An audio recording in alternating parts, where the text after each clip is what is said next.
Bugün Azərbaycan Yazıçılar Birliyinin birinci katibi, xalq yazıcısı, şöhrət ordenli, əsərləri dünyanın dörd bir yanında oxunan, imzası sərhədlərimizdən çox-çox uzaqlarda tanınan, ədəbiyyatımızın layiqli təbliğatçısı Çingiz Abdullayevin 66 yaşı tamam olur. Çingiz Abdullayev Azərbaycanın ən tanınmış yazıçılarından biri olaraq həm ölkə daxilində, həm də xaricdə böyük populyarlıq qazanmışdır. Onun əsərləri yalnız dedektiv janrında deyil, həm də cəmiyyətin dərin mənəvi və sosial problemlərinə toxunan mövzularla zəngindir.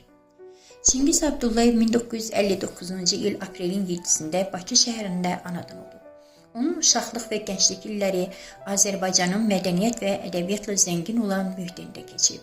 Abdullayev Azərbaycan Dövlət Universitetinin hüquq fakültəsində təhsil alıb və hüquqşünas olaraq peşəkar karyerasını başlayıb. Onun hüquq təhsili gələcəkdə yazıcı kimi inkişafında mühüm rol oynayıb.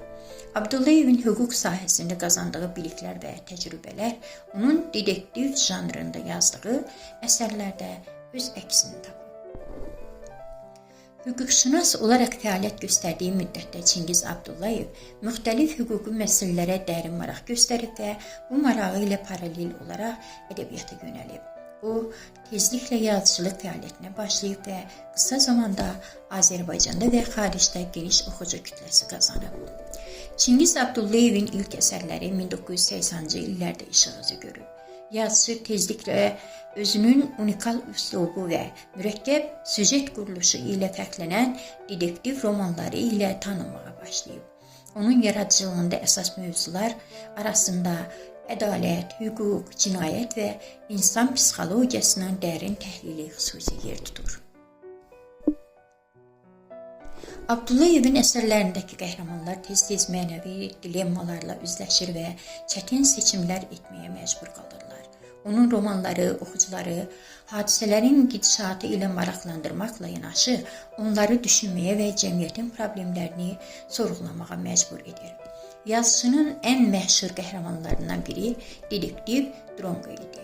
Bu obraz Abdullayevin bir çox əsərlərində əsas personaj kimi olaraq çıxış edir və oxucular tərəfindən çox sevilir. Çingiz Abdullayevin yaradıcılığı yalnız Azərbaycanda deyil, həm də beynəlxalq miqyasda yüksək qiymətləndirilib. Onun əsərləri müxtəlif dillərə tərcümə olunub və dünyanın bir çox ölkəsində geniş oxucu kütləsi qazanıb. Qırmızı zəngin gizlədilməsi, New Yorkdan sevgililər, Əbədi sükut və İblisin süqutu kimi romanları Abdullayevin ən məşhur əsərləri arasında yer alır. Yazıcının əsərləri gərgin süjet xətti və hadisələrin qəfil dönüşləri ilə tanınır. Onun romanları oxucunu sonadək maraqlandırır və hər səhifədə yeni bir sirr açılır. Çingiz Abdullayevin dedektiv janrına verdiyi töhfələr onu yalnız Azərbaycanda deyil, beynəlxalq miqyasda da bu janrın ustalarından biri kimi tanınıb. Onun əsərləri cinayətlərin yalnız hüquqi tərəfini deyil, həm də onların insan psixologiyasını və cəmiyyətə olan təsirlərini dərindən təhlil edir. Çingiz Abdullayevin Azərbaycan ədəbiyyatına verdiyi töhfələr yalnız dedektiv janrının inkişafı ilə məhdudlaşmır. O, eyni zamanda cəmiyyətin mənəvi və sosial problemlərinə toxunan əsərlər yazaraq oxucuları düşünməyə və öz ətrafındakı dünyanı sorğulamağa təşviq edir. Abdullayevin əsərlərində Azərbaycan cəmiyyətinin keçmişi, bugünü və gələcəyi ilə bağlı dərin məqamlar əks olunur. Onun əsərləri həmçinin Azərbaycan mədəniyyətinin və dəyərlərinin qorunub saxlanılmasına və gələcək nəsillərə ötürülməsinə xidmət edir. Çingiz Abdullayev öz yaradıcılığı ilə Azərbaycan ədəbiyyatını beynəlxalq miqyasda tanıdan və ölkənin mədəni irsini zənginləşdirən bir yazıcı kimi yadda qalır. Respublikanın bütün kitabxanalarında olduğu kimi Oğuz rayon mərkəzi kitabxanasında da yazıcının 17-dən çox kitabı kitabxana fondunda yer alır. Oxucular sevə-sevə oxuyurlar bu kitabları.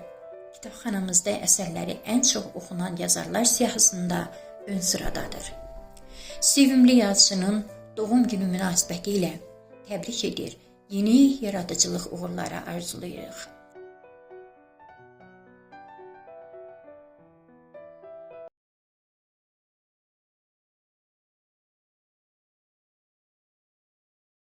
burada bizim təqdimatımızı keçirirsiniz.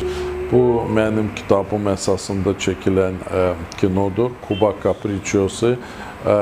Əslində bu Qırmızı Slobodada, Krasnı Slobodada gedir və çox maraqlıdır ki, orada yaşayan insanlar hamısı kömək eləyirdi və sevinirdi ki, burada bu kino çəkilir.